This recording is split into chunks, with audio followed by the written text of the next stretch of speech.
पण बोलले की आपल्याच पक्षाचे खासदार आहेत त्यांच्यावर टीका केली. आता ह्याच्या टॉस कोणी उडवायचं? आपल्या पक्षाचे खासदार आहेत दुबे यांच्यावर राज ठाकरेंनी काल टीका केली की त्यांनी जर मुंबईत पाऊल ठेवलं तर त्यांना बुडून चुकले ना ते. आम्ही पण बोलतो ते चुकले आहेत. आशिष शेलार साहेबांनी हाऊसमध्ये बोललेले आहेत. कोणी दुबेंचं समर्थन करत नाहीये. पण ती जी मीरा रोड मध्ये घेणारी जी सभा आहे ती थोडी नयानगरमध्ये घ्यायला पाहिजे होती. मीरा रोडच्या तिथे चुकून पण कोण मराठी बोलत नाही. ते तर डॉक्टर बाबासाहेब आंबेडकरांचे संविधान पण मानत नाहीत नयानगरमध्ये. कोरोनाच्या काळामध्ये जेव्हा आपण सगळेजण मास्क लावायचो, सगळेजण आपण व्हॅक्सिन घ्यायचो, तेव्हा नवानगरमध्ये शरिया कायदा लागू होता तिकडे. तेव्हा कोणी मास्क लावला नाही. कोरोना मानतेही नाहीये. तिथे शरिया कानून लागू आहे. मग पहिल्या नयानगरच्या त्या सगळ्या जे काय गोल टोपी दाढीवाला, माझ्याकडे व्हिडिओ आलेत. डायरेक्ट धमकी देतात, नाही बोलेगा मराठी जो करने का करो, हम भी हात उठाएगा. मग या गरीब हिंदू समाजाच्या लोकांना मारण्यापेक्षा हे जे आम्हाला खुलेआम धमक्या देत आहेत, हे माझा फोन कोणाकडे रे व्हाईट कलरचा, खुलेआम जे धमक्या देत आहेत त्यांना द्या ना जरा, त्यांना मराठी शिकवा. दाखवतो तुम्हाला एक व्हिडिओ, थांबा. किती प्रेम आहे बघा मराठीवर.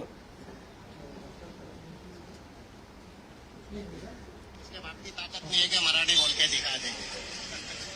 नहीं बोल के दिखा सकता है किसी टोपी वाले से. अभी थप्पड़ भिंडी वेयर पे आके मार के बताए तो उनको पता चलेगा कि थप्पड़ किसको बोलते हैं. अपने इलाके में तो कुत्ता भी शेर बनता है. हिंदी भाषा है हमारी, हिंदी ही बोलेंगे और दूसरी को भाषा नहीं. हम मुसलमान होने के बाद हिंदी बात करते हैं. वो मुस्लिम भाषा हमारी, अरबी भाषा हम अरबी तो नहीं बोलते. हिंदुस्तान में रहने के बाद आज हिंदी बोलते हैं ना. तो किसी की ताकत नहीं है कि आन के यहाँ पे हमें हमसे आपसे मराठी बोलवाए. समझे नहीं. बरोबर है. अपने इलाके में तो कुत्ता भी शेर होता है. कुत्ता, हिंदू कुत्ते. मग ह्यांच्या थोबड्यातून कधी मराठी निघणार? त्या ह्यांना सूट दिलेली आहे आम्हाला धमक्या देण्याची. ह्यांना इस्लाम राष्ट्र बनवायचं आमच्या देशाला, हिंदू समाजाला संपवायचंय. ह्यांना कोण बोलत नाही. नयानगरमध्ये कोण हिंदी व मराठी बोलायला लावत नाही. ह्यांच्या थोबाडातून कधी मराठी ऐकणार नाही. पण उगाच त्या गरीब हिंदूंना मारायचं. बोला. संजय राऊत म्हणतात की दुबेंबद्दल भारतीय जनता पक्षाच्या कोणत्याही नेत्यांनी काही वक्तव्य केले नाहीये. दुबेंनी इतके वक्तव्य केले. काय झालंय, संजय राजाराम राऊत झालंय वय. त्याला एक कळत नाही की आशिष शेलार साहेबांनी विधान परिषदेमध्ये भाषण केलं पाहिजे. त्याच्याकडे टेप रेकॉर्डर पाठवतो. बाकी सगळे टेप बघण्यापेक्षा हे जरा टेप बघितलं ना तर ज्ञानात भर पडेल. आम्ही पहिला विरोध केलेला भारतीय जनता पक्ष म्हणून. आम्ही स्वतः आशिष शेलार साहेबांनी आणि भारतीय जनता पक्षाची आमची भूमिका मांडली की दुबे जे बोलतायत आम्हाला मान्य नाही. पण मुळात मुद्दा तोच आहे की आम्ही हिंदू म्हणून आपसात का भांडावं, जेणेकरून नयानगर भिंडी बाजारमध्ये शीरखोरमाच्या पार्टी व्हाव्यात म्हणून, बिर्याणीच्या पार्टी व्हाव्यात म्हणून. देखो हिंदू कैसे आपस में झगड़ रहे, हमको यही चाहिए. आज सामनाचा विषय काढला. सामनाला मुलाखत आली उद्धव ठाकरेंची, संजय राऊतांनी घेतली. माझ्या घरी पाणी येतं बाबा, मी सामना नाही वापरत. त्याच्यात ते असं म्हणतायत की निवडणूक आयोग म्हणजे शेंदूर फासेला रुंडे आहे. हो बरोबर ना, कारण का लोकसभेचे निकाल पण जे खासदार ह्याचे निवडून आलेले आहेत ते पण निवडणूक आयोगाने दिलेले आहे.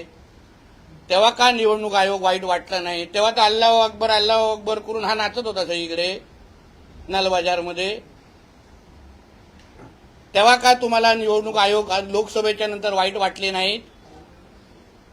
त्यांचं असंही म्हणणं आहे की ठाकरे आणि शिवसेना हा ब्रँड आहे, बाकी पावसाळ्यात आलेले गांडूळ आहे. लक्षात घ्या, ब्रँड ठाकरे नावाचा ब्रँड हा हिंदू हृदय सम्राट बाळासाहेब ठाकरेंचा होता. तो हिंदुत्वाच्या नावाने ब्रँड होता. जगभरामध्ये देशभरामध्ये बाळासाहेब ठाकरे हे हिंदुत्वाचे आयकॉन म्हणून, हिंदू हृदय सम्राट म्हणून त्यांचे नाव पुढे गेलेलं होतं. तो हिंदुत्वाचा धागा हे लोकांनी सोडला.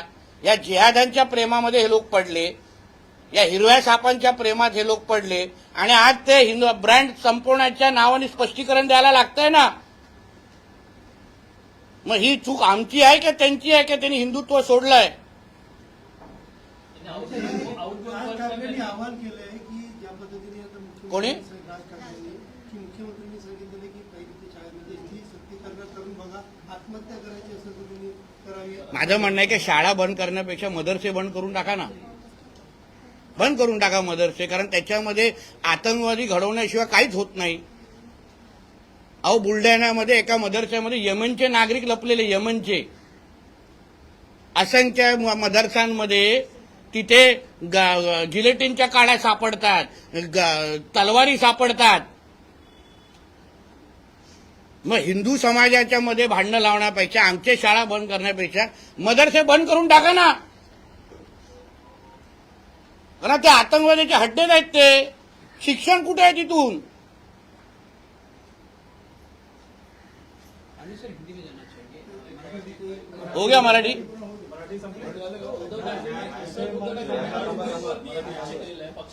मराठी संपली ना, मराठीचे प्रश्न संपले का?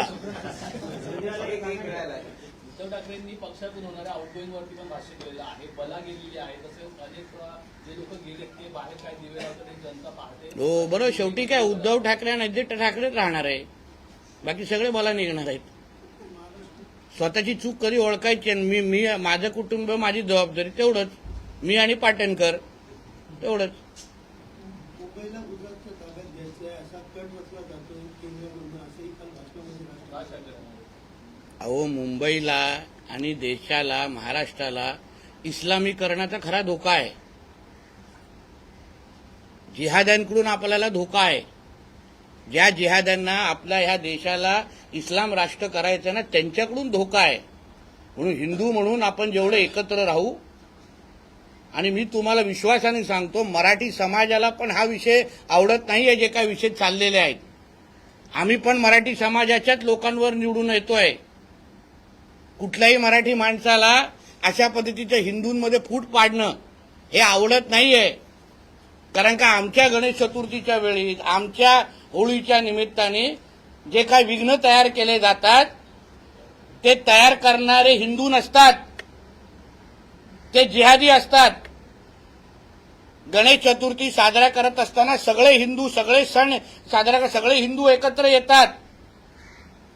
जेव्हा आपण दहीहंडीचा तो आपण वरती हे करतो, तेव्हा प्रत्येक हिंदू आपल्या खांद्यावर उभं राहून ते जाऊन वरती हे फोडतो, आणि त्याच्या विरुद्ध हे जिहादी आवाज उचलतात. त्याच्या जरा त्या विषयावर आपण प्रामुख्याने लक्ष घातलं पाहिजे. हिंदूंमध्ये फूट पाडून आपण आपलंच नुकसान करतोय. अनेक वेळा मुख्यमंत्री राज ठाकरेंची भेट घेतात, मात्र पहिल्यांदाच या विषयावरती राज ठाकरेंची भूमिका आहे की भाजपच्या विरोधात मुख्यमंत्रीच्या. माझं बघा, शेवटी काय आहे, राजसाहेबांना विषय कळतात, पण मुद्दा एवढाच म्हणायचा आहे, राजसाहेबांनी खऱ्या अर्थाने कोण विलन आहे आणि कोण हिरो आहे, कोणी जी.आर. रद्द केला आणि कोण मुख्यमंत्री असताना हा जी.आर. काढला, यावर थोडा राजसाहेबांनी अगर भूमिका घेतली तर त्यांना ह्याच्यातला विलन कोण, शकुनी मामा कोण, ज्याच्या बरोबर आपण मराठीच्या त्या एकंदरीत त्या मेळाव्याच्या निमित्ताने तो तुम्ही हातात हात घालून तिथे उभे होता, तोच खरा म्हटलं तर मराठीच्या